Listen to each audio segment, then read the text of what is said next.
Hello everybody, welcome to our Saturday coverage from here on the shores of the Caspian Sea. We're in Baku and a third practice session, an hour's running ahead of the fourth qualifying of the new campaign. And Damon Hill and Karun Chandok are alongside me, and we had a very curtailed first practice session here yesterday. The reason for that was because a manhole cover came undone on the main straight. It was Charles Leclerc who had... George Russell was saying, you know, if that manhole had been up another 10 millimetres, it could have gone right through his backside. Well, it nearly did. I mean, yeah. He was very lucky, wasn't he? It was 4G apparently of vertical load coming through. That would hurt. It was within 10 to 15 millimetres coming through the... And I think what's important to understand is the chassis are designed in a way to take certain impacts and certain loads on specific parts of it, because they're all weight saving. They're not designed to take an impact that way. So, you know, he was lucky not to get injured, really, as Damon said. The good news is they managed to swap the chassis overnight. Williams managed to get it done without breaking the curfew as well, so they didn't have to use one of their jokers. The chassis can be repaired, so it's gone back to Grove and it's going to be repaired. And he will be ready to run when the green light comes on for the session. Yeah, just to be clear, it did crack the chassis. I mean, we're talking about hundreds of thousands of pounds worth of damage, and that's just what Williams don't need right now. But anyway, enough on that. Then they did get out in the second practice session. Ferrari looking really good. Charles Leclerc 3/10 of his teammate and 7/10 ahead of Lewis Hamilton. Yes, I think a lot of people were a little bit shocked by this, particularly Mercedes, because we expected the Ferrari to be quick with its slipperiness and its straight line speed, but it was actually quick in the middle sector as well. Yeah, I think Ferrari are running more downforce this weekend because they're trying to energize the tyre. One of the biggest issues this weekend is bringing temperature to the tyres and getting them switched on. Ferrari are running more downforce than Mercedes and Red Bull and pretty much everyone else. But I think one reason is they need more braking performance. Entry stability to slow speed was their weakness in China. They're trying to address that. I think another reason is they know in the race, when the track temperature drops, as we saw in FP2, people are really struggling to switch the tyres on. Having more downforce, David, as you and I both know from driving, that just energizes the car and the tyres and helps to keep the temperature. And that's why I think they were stronger in free practice too when the temperature started to drop away. Okay, there was another incident in the second practice session which will be of real disappointment, I suppose. It is the rule, but Pierre Gasly, you can just see here highlighted, he missed going into the weighbridge. There you see his number and his abbreviated name. He went on, continued through. You'll notice there was actually another car in the weighbridge at the time. They weren't claiming mitigating circumstances. If they'd wheeled it back, perhaps they would have got away with it, but they didn't. He's going to start from the pit lane. Does the punishment fit the crime? Yeah, well, we were scratching our head a little bit on this one because it does seem incredibly harsh that a guy in a free practice session, let's be honest, is not seen as part of the competition typically. It's not a qualifying session or the race, so, you know, why penalise the guy? But after discussing it more with Karun and David, you know, we realised that actually in a situation where the race is they're not able to have a qualifying session, they go backwards through the weekend and come to the session that was last run, and that could form the part of the grid. So it is quite important the car gets scrutinised during the race meeting. Yeah, I think there will be some conversations over the winter. There will be some changes and tweaks to the rules, I think, because if you purely look at it, you know, today we're having qualifying, so that won't matter. That is an issue, but I think they will review it for 2020. But yeah, this weekend really a fortune for him. Okay, let's hear what some of the top dogs had to say after that second practice session. What is it about this circuit that you love so much? I don't know, I really like city tracks in general, and I really like the castle part here. It's very tight, very difficult, very technical. You need to be very precise, and as soon as you do a small mistake in one corner, then you are late for all the others. So yeah, I don't know, it maybe fit my driving style better than other tracks, but yeah, overall it has gone well, and I hope tomorrow will be a good day for me.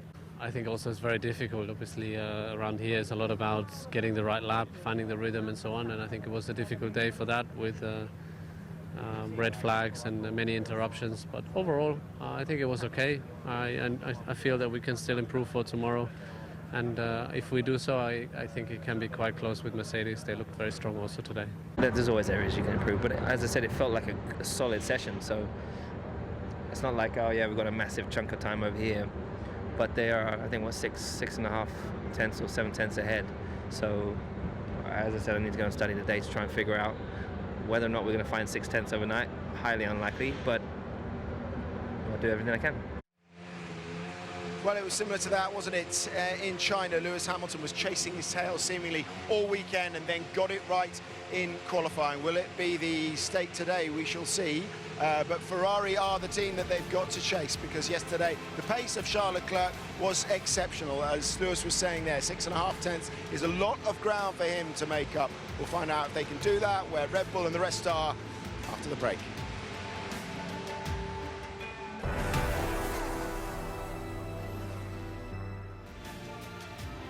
At 6 kilometres long, it's the second longest track on the calendar, and it has been a welcome addition since it appeared 4 years ago. This is the fourth running, or 3 years ago, this is the fourth running of the Azerbaijan Grand Prix. Once it was a European Grand Prix. Qualifying from 1 p.m. Today. The F1 show from 3:45, and on Sunday we're back from 11:30 with the race getting underway at 1:10 Let's head upstairs to the commentary box and David Croft. 1963 when we raced at East London in South Africa, and Jim Clark won the race.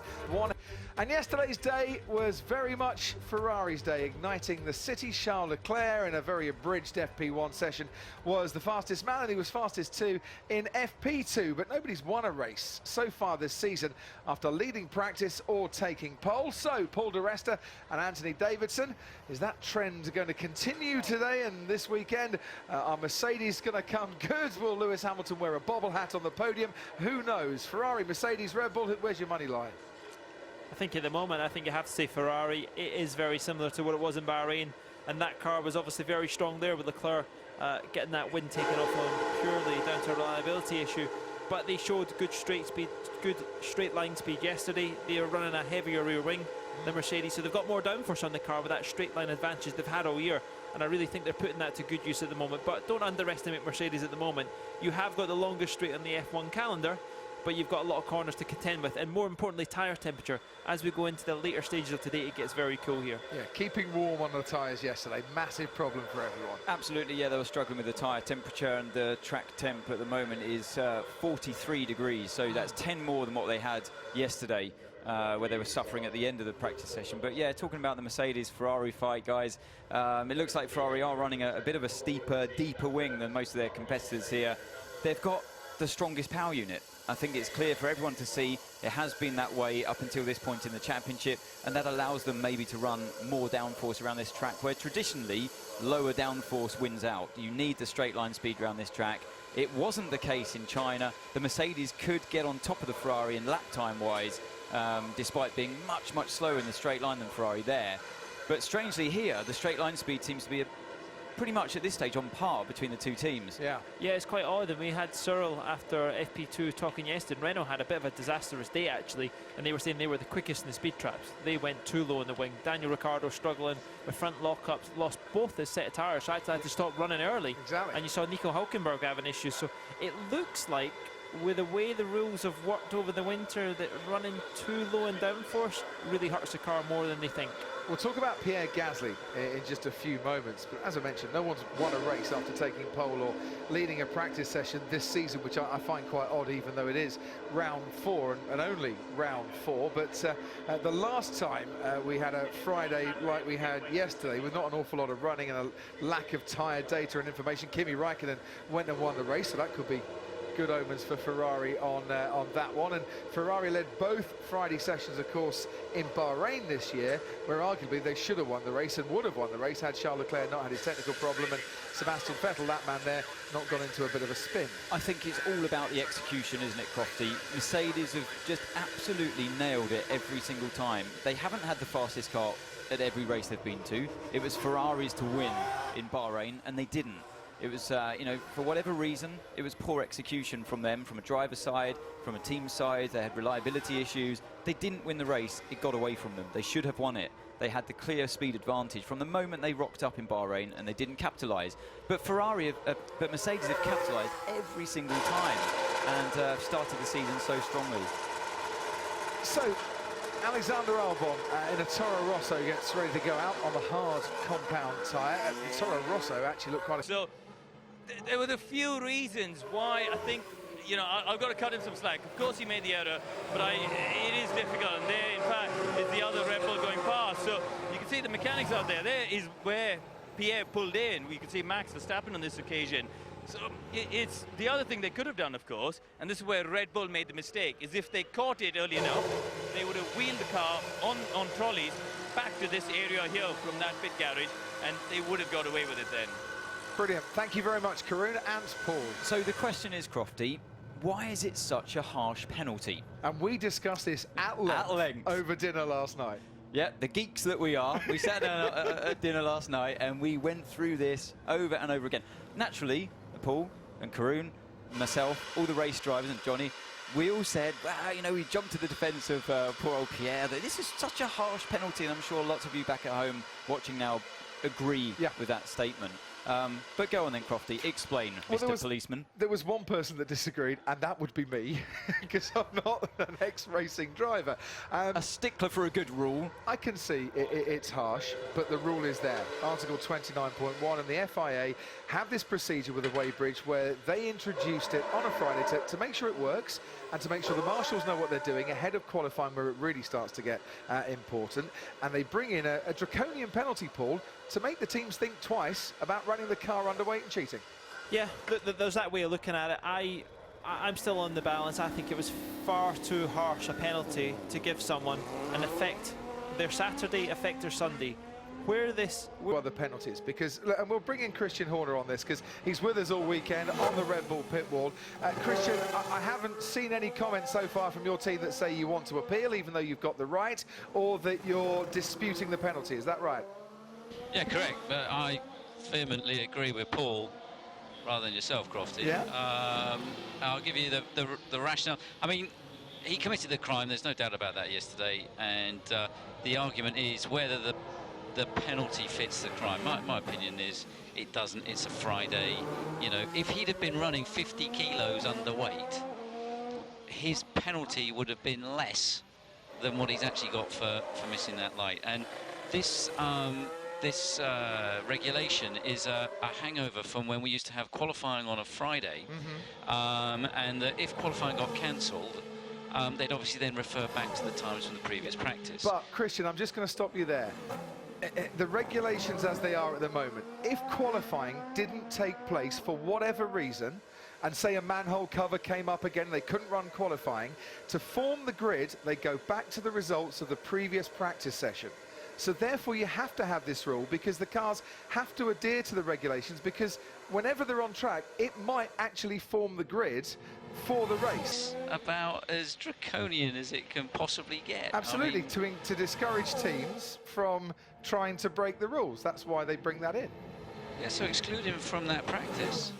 Exclude him from the practice. So that if it does end up referring back to that whatever practice session it was, he doesn't have a time. He's at the back of the grid. But to condemn him, or whoever it may be, to effectively that car won't take part in qualifying today. So you know there's no point, and you know you've robbed the fans and spectators of seeing a potential front-running car. Or we've created Pierre Gasly becoming driver of the day, just as Alex Albon was in China, from going from the pit lane to finish 10th.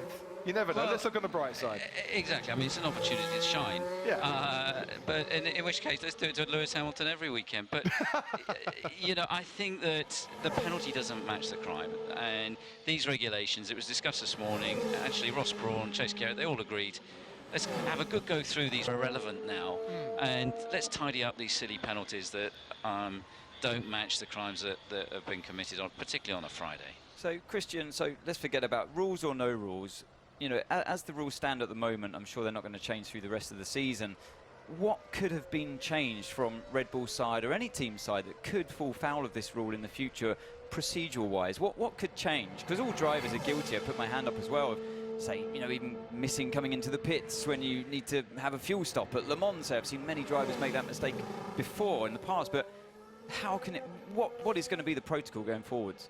Well, all you can do is put fail-safes in. I mean, we do have fail-safes, and, you know, obviously, you know, Pierre was focused on doing a practice pit stop. He'd been told to push a pit lane entry. You know, we'll have to introduce some fail-safes on our side as well. You know, that usually they're reminded about the red light by the team manager, but he was focused on the pit stop of the car ahead because it was a double stop. So you had a perfect storm, and yeah, he drove through a red light. So of course he committed the crime, but the unfortunate thing was, whilst the stewards didn't agree with the penalty, they had no option but to give him that penalty, and you know, that's not their fault.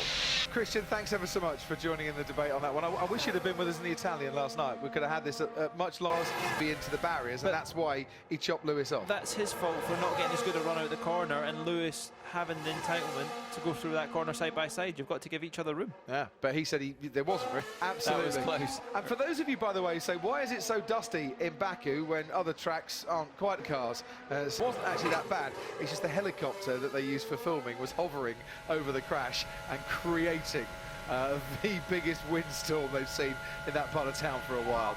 Right, riding on board with Lewis Hamilton. Brake pedal's really soft. I assume he's referring to his brake pedal there, Paul. Yeah, obviously different brake material he would have had from yesterday, and obviously just not been bled right. It was interesting to see how long he took to get to 8th gear on that straight there. That must have been, I wonder if that was DRS or not. Well, and there's a little bit of a tailwind as well down the main straight today. And quite far off what Bottas did as well, wasn't it, that time? Wonder if they've got the cars on different downforce levels. Cranked up the wings from after maybe what this again. Just before that message from Lewis Hamilton, he'd asked the team had they changed the brake pedal, and he was told no on that one. We didn't hear it on the team radio. Karun, down to you.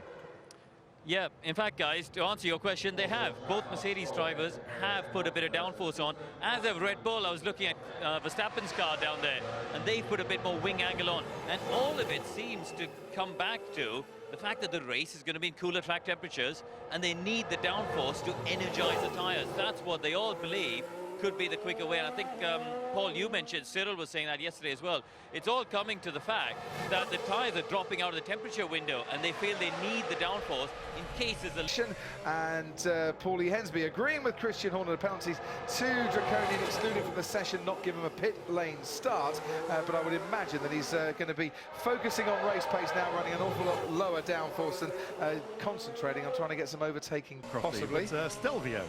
Yes, I like that. So lots of people getting very excellent at Red Bull before yesterday. Had anyone actually thought about this?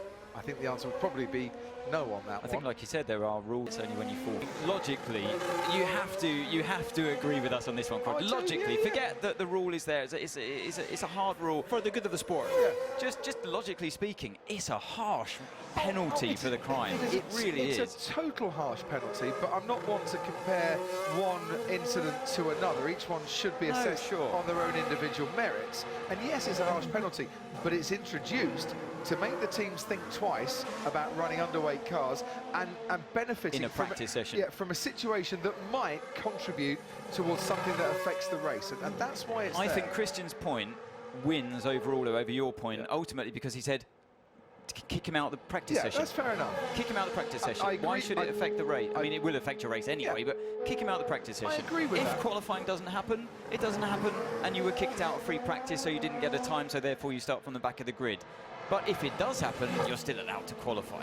You know, it's not like he's run someone over in the pits or said, no way I'm going to stop. I'm going to and ran someone. Then the penalty will fit the crime. And then you got the other side of that. If this happens to somebody later in the season, the same thing they've used a Karun Chandok, Formula One in a nutshell. If there's a way to benefit, we'll find a way to benefit, eh? Yeah, absolutely. And on that, I was just thinking about it and I want to throw it to you guys up in the commentary. Sectors looking. Purple sectors are 1 and 2. Just losing a tenth to Leclerc final sector. See if we can see where that is. Just Hamilton being told where he needs to make up time. Karun, back to you. Yeah, I just want to throw, you know, when you come to looking for the small benefits, we were talking this morning, Anthony, about what will Red Bull do today with Gasly? You know, what is he going to bother doing when it comes to qualifying? And actually, one thing that I was talking to one of the engineers is they might end up using him to give Max his final sector of the lap. So I think that's the only reason I could see why they might try and get Pierre into the final part of qualifying today. This season, last week out, that's not a bad theory. Kevin Magnussen on board. Kevin Magnussen and a lock-up and a neatly executed spin down at turn 3. Meanwhile, down at turn 1, where there's a tailwind, by the way, behind the cars down that straight, which is not where you want a tailwind here, Paul, I'd imagine. If you want a good lap time, it is, because you've got the wind in your face all the way. If you want to stop at the Crofty, is the C4 compound equivalent to last year's Ultra Soft or Super Soft? And in terms of tyres, I would imagine that the C5 is nearer to the Ultra Soft on that one. Well, that's effectively what it's replaced, isn't yeah, it? it is. But they've gone a step harder though, haven't they? So yeah, so the C5 is the Ultra, the C4 would be the Super, a C6, if we had it, would be the Hyper. Hyper, Ultra, I forget last year's tyres already, they were confusing at the time. Giovinazzi goes on, 10th-place grid drop for him. For new control electronics, as Ted said, Pierre Gasly with his penalty to start from the pit lane. On track, early stages really, and the track evolution is going to see times get faster and faster as this session goes on. Leclerc from Hamilton, from Sebastian Vettel, Lando. Finished last year in the Sauber, dominated. Slipstream profit on the right-hand side of our screen, 341.5. That is a monstrous top speed for the Alfa Romeo. Only he's going to naturally did before that in the circuit.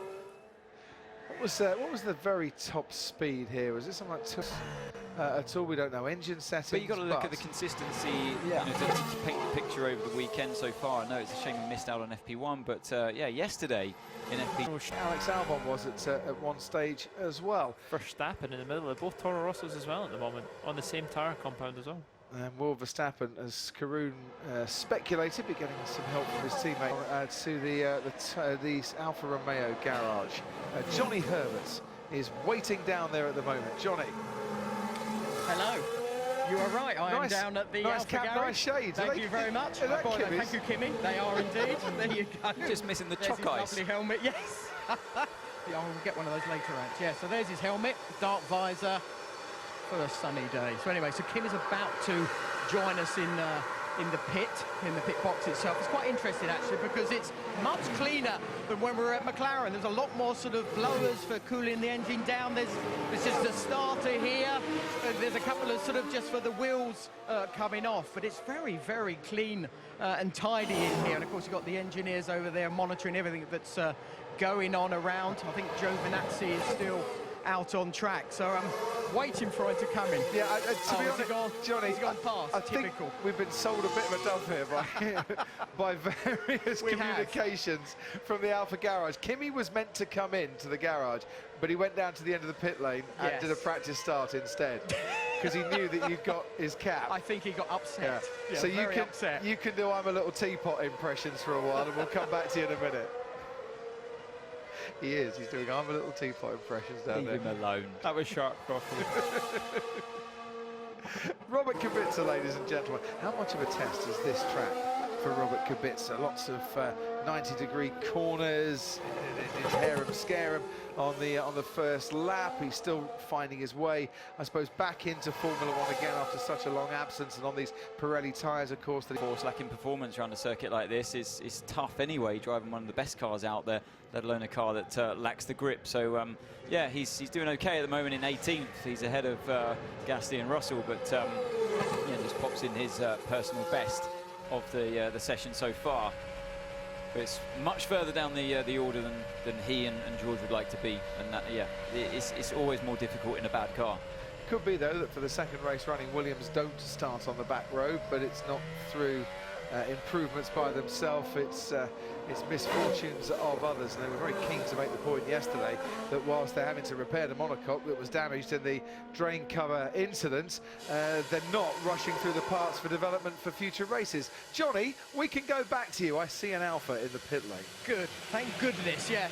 I don't think it went quite to plan. I think he was meant to come in. He's going to do a little start now and set up. There you go. And it should be turned off, and he should be sort of coming into the garage itself. Well, he's going to go around again. Yeah, that's what I thought. Yeah, gone are the days when they can do burnouts and then get pushed back in. Yeah, but talking to the Alpha man here, he's disappeared now. He's a bit embarrassed. Oh, is he back? Is Kimi coming back? I'm going to go and have a look. You do that. out and about with Johnny The Herbert man's in run the away pit lane. from He has run away. run away to the other side of the gallery. I just saw him run away. Oh, well. Anyway, he seems quite happy. He's loving driving the car. So, yeah, back to you guys. Kimi is only interested in being on the track. Now they can't do. Yeah, you burnouts. have to go. You have to, if you do a burnout, if you do a practice start from your box, you have to carry on and do another lap. So as soon as he said he's going to do a start, and then he'll come back into the pits, I thought, nope, it doesn't look like it. He's playing games with our Johnny down there, to be honest. But we do get some great access inside the garage, which is not something you get very often here. So the rear of the car, Paul, they don't like it when you film at the rear, do they? There's the Haas. No, because all the detail, isn't it, the diffuser. You can pretty much take a picture of the Ferrari and probably 6 months ago, and that's kind of where the Haas go with their development, isn't it? Is that where they get their inspiration? What are you trying to say, Paul? I'm not saying anything. I'm just, you know, clearly it works, and I'm a fan of it, as is Ross Brawn. You just said that you could take a picture of the Ferrari from 6 months ago. It's now the Haas. Yeah, but that's what... It's imitation's best form of flattery, isn't it? It certainly is. Guess what? I can see an Alfa Romeo coming down the pit lane, but it's Antonio Giovinazzi. I'm not going to go to Johnny at the moment. Unless that car's in the garage. We're not I don't think we anywhere should near go it. anywhere near Johnny. Oh dear, oh dear, oh dear. Right, George Russell, who missed a lot of time yesterday, but the sessions were disrupted. Now, here comes Kimi Räikkönen down He's got the green pit lane. arrows. I saw the green arrows. He's straight not on. missed the weighbridge. Johnny Herbert, third time lucky. Johnny. Yeah, all right. Well, I've got the man. He's been telling me for the last 3 laps. It's a shame we got it a bit wrong, isn't it? Absolutely. Yeah, okay. But he's here now. No, we blame him. Yes, we will blame him anyway. So yes, we're going to get an Alpha coming in. We come this way. We're going to get the car in. Come this way. Quickly. Mind your aerial. Right. Well, there you go. This is Kimi Räikkönen's Alfa Romeo. It's quite interesting with the plan that they have coming their way. As I get covered in brake dust with that gun there, but they're going to be doing sort of like a 5-lap run, and he's going to do a quick lap, then he's going to do a charge lap, then a quick lap and a charge lap. So it's all really down to trying to get himself ready for the qualifying. The charge lap obviously is going to get that regeneration and energy and extra little battery power back into the car itself. One issue that they've been having at the moment are these little things here, the brakes. They're really finding it quite difficult to get them up to temperature so they can stamp on the brakes when they actually go for that quick lap. So I think Kimi's being very sort of hard on his engineer at the moment to sort of say, we've got to fix this because this is going to be very much compromising our qualifying. But there's going to be some new boots going on it, I'm sure, and I think they will see Kimi back on track. But it's very key to be able to get these brakes to work, and I think that's why we're seeing so many mistakes still happening in this session, guys. Johnny, how does it compare to your day? And your day wasn't that long ago, but in Formula One terms, it seems like an age. When you used to get pushed back into the garage, what would you do? Conversations with engineers? Did you have a lot of telemetry to go through, or what? Yeah, it was, you know, it was pretty much what sort of Kimi's got in front of him. You've sort of got the screen that you can sort of train through and go through the times, the split times, and even have a look at the speed of the car as well. And of course, then you have the TV screen on the left-hand side.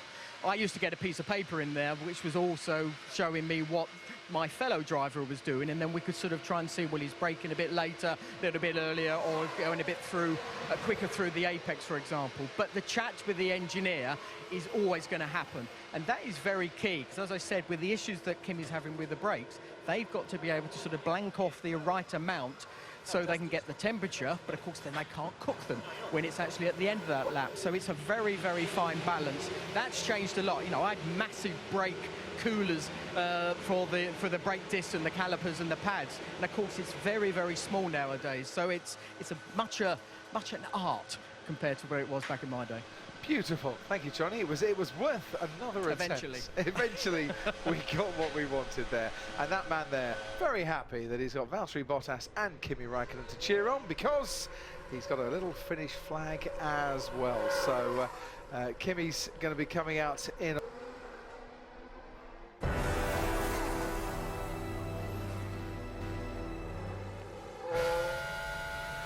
Valtteri Bottas on track, just going third fastest with a time of 1:43.2, half a second off the pace of Charles Leclerc. Lewis Hamilton not too steady through turn 15, needs to get this exit absolutely right. He's only 2/100th of a second, I should say, outside the pace. He needs to have the fastest time here. So let's just watch him down the main straight. He got the fastest sector overall for the first sector. Amazing how much earlier they pulled 8th gear. They're obviously using a bit more engine mode, because earlier on when we were on board with Lewis, it was just before the DRS line, which is probably 300-400 metres further on, and he pulled 8th there, but still not good enough for Mercedes, still half a second down. Now Ferrari will have taken more fuel out. They'll be using more engine mode on their next quali sim that's coming up. Remember, that was at the beginning of the session they set. That time it's still at the top of the charts. I think he could have been on a charge lap, the lap that we watched him going down the straight. So yeah.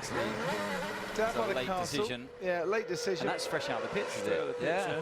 Bit indecisive for Pierre Gasly. Down to Ferrari. They haven't been on the track for a while. Karun Chandler.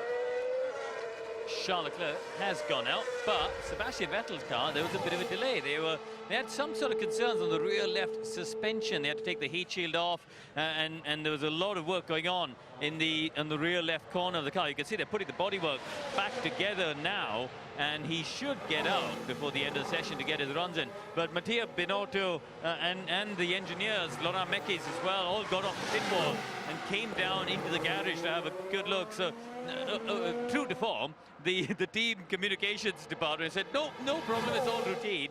I can tell you what, it is not routine to have the senior technical officers of the team all looking pretty concerned. You can still see they're still looking at that corner.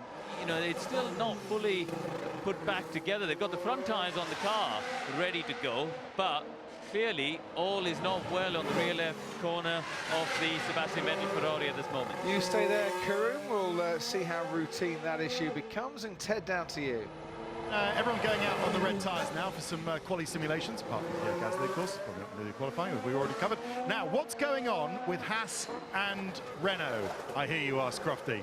Well, with Haas down, what are they? 14th for Magnussen, 15th for Grosjean. It's tyres. They're not preparing the tyres aggressively enough on the outlap. And so K-Mag is just saying that if he gets a good hard outlap, then his tyres will be at the right temperature when he goes for his hot lap. As for Renault, they've actually piled downforce on this morning, but they found that's left them far too slow in a straight line. So bit by bit, they've been taking it off, both Ricciardo and Hülkenberg. So that's kind of a race lap, as opposed to a quali. Yeah, of course, lap like we all suspected, and as Ted pointed out, you know, they're focusing on the race from Pierre Gasly's side of the garage, and yeah, there's nothing that they would be learning anyway, running the car with low fuel. Sergio Perez on quite a good lap here. I think this is going to put him well up there. It was Alex Albon. Ronnie Crofty, it's the high-speed corners that really put the load through the tyre, and that's what gives you the warm-up. And so that's why they could do such a slow outlap in Shanghai before opening their lap up. You're not really going to see that around this track. And it's such a long way down when you open the lap up on that straight. When you get to turn one, you need the grip to instantly be there. I wonder if we'll see a few having their... Talking about Max has picked up a slipstream by somebody in front. Look, that car, that's just going to be giving him 2, 3, 4 kph down the straight, DRS open. But he's not going to be able to replicate that in qualifying as easy as he's So got now. 3-4-3, was it, that Raikkonen managed? Yeah. He's a little bit far away here, so he ends the lap. 2/10 off Charles Leclerc. But You say he's not going to be easy replicating that. He will if his teammates don't help him. Yeah. I mean, pole is not absolutely vital. If he can get to Q3, it would be a serious thing for Max Verstappen in his armoury, wouldn't it? Absolutely. For the end of qualifying, yeah. And in what could be a one-stop race, it's not like they need to save a huge amount of tyres. Just a thought for later on. Hamilton's done a 36.1 for the first sector. Kevin Magnussen, whether he picked up a toe or not, behind Max Verstappen, set the fastest final sector on his latest lap, goes 1.2 seconds adrift. Impressive, that first sector as well, isn't it? A lot of traffic in front of him though. He's got McLaren to get around Norris, and then there's a little bit of a gap to Hamilton. Yeah, they all wait for the track to be at its best condition, and then they all find that they're all out there at the same time, apart from George Russell at the moment. So we're on him now. Just to let you know, we're about 10 to 3 in the afternoon here. It's 2 hours and 10 minutes to go until qualifying starts. The air temperature is going to drop, the sun's going to start setting, the track temperature with yet. Things are getting serious out there, and Alex Albon still in P8. Vettel's got a nice bit of track. After you can see 7.2 seconds off the pace as they're running a contra program to everyone else. The only thing that car will be getting done between now and qualifying is a coat of polish. Yeah, polish, yeah. I don't think they'll be doing much else. I don't even think you have to try even if Vettel's got a bit of people traffic. close the gap. Leclerc, his confidence on the brakes, first sector at Bahrain, rewarded his lap time. It is the same thing here. It is all stop-start, and he's kind of coming into a world on his own again. Vettel's not going to touch his lap time. I know there's probably more in there because he didn't optimise his first lap when he went wide. Yeah. Everything you put preparation into that, so don't underestimate Sebastian, but he is really going to be up against it. He's going to get a nice slipstream here for the Toro Rosso. I know what Charles Leclerc does in the first 3 sessions. As long as I know how to get the best lap in qualifying, he can be as fast as he wants up until Q3. Look what that toe gave him as well. Over with a rise maybe into the top 7 as he crosses the line. No, he can't improve on his best time of this session so far. He's not improved on his second set, actually. That's still his lap time from the first set. Right. 43.561. Something happened for him in the middle sector. Half a second he lost. Here it's here. There. And yeah, he's sliding around through the castle turn. So through what? 11, 12, yeah. Yeah, it's a tricky part of the track, that. Might have to feature it in my pre-qualifying Skypad analysis. That's a part of the weekend I always look forward to. We heard Mercedes kind of coaching Hamilton yesterday saying, where am I losing time to the Ferraris? And that was that section. It looks like Hamilton was trying to set himself up more for the exit, when they're actually saying you just need to carry more speed through turn 11 and 12 is what we were telling him. And I think that's an example that Ferrari have set, and all the teams can see that in the GPS data. You probably can overdo it because it doesn't compromise you too much. When we get to qualifying, in terms of driver visors, are they all going to be wearing tinted visors with the sun starting to set? Well, as the sun starts to set, you want a darker visor because the sun comes lower and becomes more of a problem. Yeah. So, but then, of course, when you get into, say that, and because I'd always go the other way, I'd always be slightly darker, and I want to be just for the... Yeah, but you're taller than me, mate. Example of how much he gained in that. Left, and when the dotted white line becomes a solid white line, as he is coming in, I think, there, you have to commit yourself into the pit, and that's what Sebastian Vettel's done. So we'll head down to Ted. We'll try and head down to Ted. Are you there, Ted? I'm always here, Crofty. Good You got me man. now? Excellent. Yes. I want to see the end of that. It's disappointing. He's gone for practice start. Vettel as well. Well, Valtteri Bottas is the quicker Mercedes driver at the moment. That's him, car 77, just passes me in the pit lane now, has made a change to the rear suspension. So he's going to see if that helps too. Hamilton follows him out. But the fight between Hamilton and Bottas is as fascinating as the sort of bigger picture one, guys, for me, between Mercedes and Ferrari. But it's Bottas once again on top. Just made a change to rear suspension. Let's see if it puts him any further ahead. Thank you very much. Valtteri Bottas, who's never out-qualified a teammate here in Baku. Will that change this afternoon? Kimi Räikkönen, who is very much on it on the streets of Baku at the moment, qualified third on the grid a couple of years ago.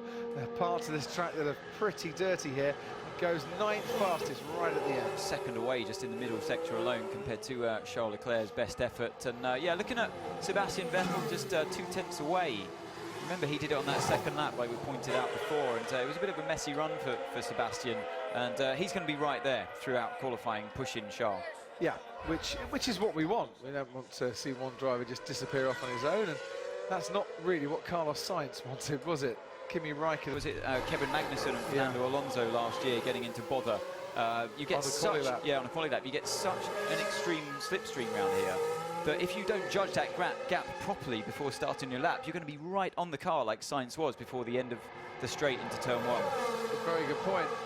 Charles Leclerc, though, has been the fastest man in every practice session so far. Anyone who's led practice or taken pole this season hasn't gone on to win a race. That's Hamilton down at turn 15. So has he gone straight on and reversed back? Yeah, there's not much room to spin-turn the car around there. And Hamilton and Mercedes left rather floundering in that session in Ferrari's wake. But are Mercedes sandbagging a bit, holding back a bit? Is that the feeling that both of you were picking up? I can't get the feeling of that far away, but I do think Ferrari and especially Leclerc are in control at the moment. That would have given Leclerc a little extra smile, wouldn't it, following Lewis into that one, watching him go straight on. All of these little things, as silly as it may seem, build your confidence before a qualifying session. You know, and we said in Bahrain all weekend, you know, Mercedes have got engine mode to come, but Ferrari, you know, progressively just kept turning it up the same as them. So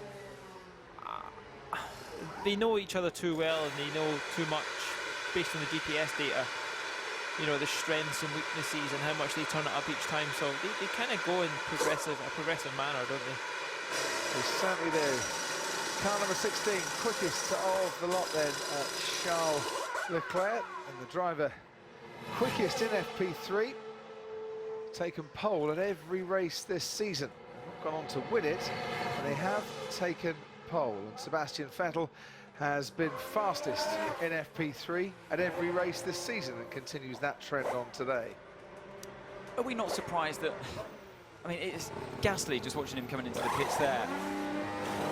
Are we not surprised that they didn't at least give him a chance to, bearing in mind that we're talking about the slipstream situation here, give him a chance just to feel the car with low fuel? Yes and no. Yeah, obviously he needs to look at the race. And how do Red Bull play it? Do they completely sacrifice him for the race? But what I would say is, if they are planning to give Max Verstappen the toe, they don't want to tell anybody they're going to be doing that or show anyone they're going to be doing that before they actually do it. Why not? So, well, because no one else is in that situation. Yeah, but others might then want to have to follow and adjust their plans. You know, it's Formula One. Messy. You don't want to reveal the secrets. Charles Leclerc quickest in that session by 2/10 from Sebastian Vettel. Max Verstappen 1.2 seconds back in the Red Bull. Some great examples of how the toe has been working to give a much higher top speed down the straight. Kimi Raikkonen benefited earlier on. He squeezed into the top 10 in the end, as did Sergio Perez. Alex Albon, 8th for Toro Rosso, and his teammate Danny Kvyat was 6th. Bottas and Hamilton, though, 2.5 back. Are Mercedes that much under pressure, or have they been holding back this morning? We'll only find out when we get to the sharp end, really, of qualifying in a couple of hours' time. Outside of the top 10, Daniel Ricciardo losing time through some of the slow corners, according to his Renault team. Lando Norris 13th, Carlos Sainz 14th. Where's McLaren's pace? And Pierre Gasly, who starts from the pit lane, was last of all.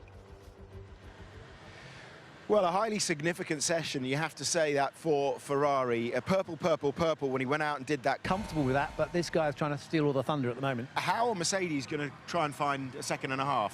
I think we've been there before, you know, in pre-qualifying. I think they do keep quite a lot back, Mercedes typically, so we'll see how it pans out. But Ferrari looking very strong. Absolutely, they certainly are. Damien, thanks for the moment. We'll be back in an hour with qualifying. We've got a paddock waterbout next with myself and Karuna. We'll try and explore a few of those stories from that last hour of practice. Charles Leclerc, blisteringly quick. Ferrari, the team to catch. Sky Sports F1. Feel it all.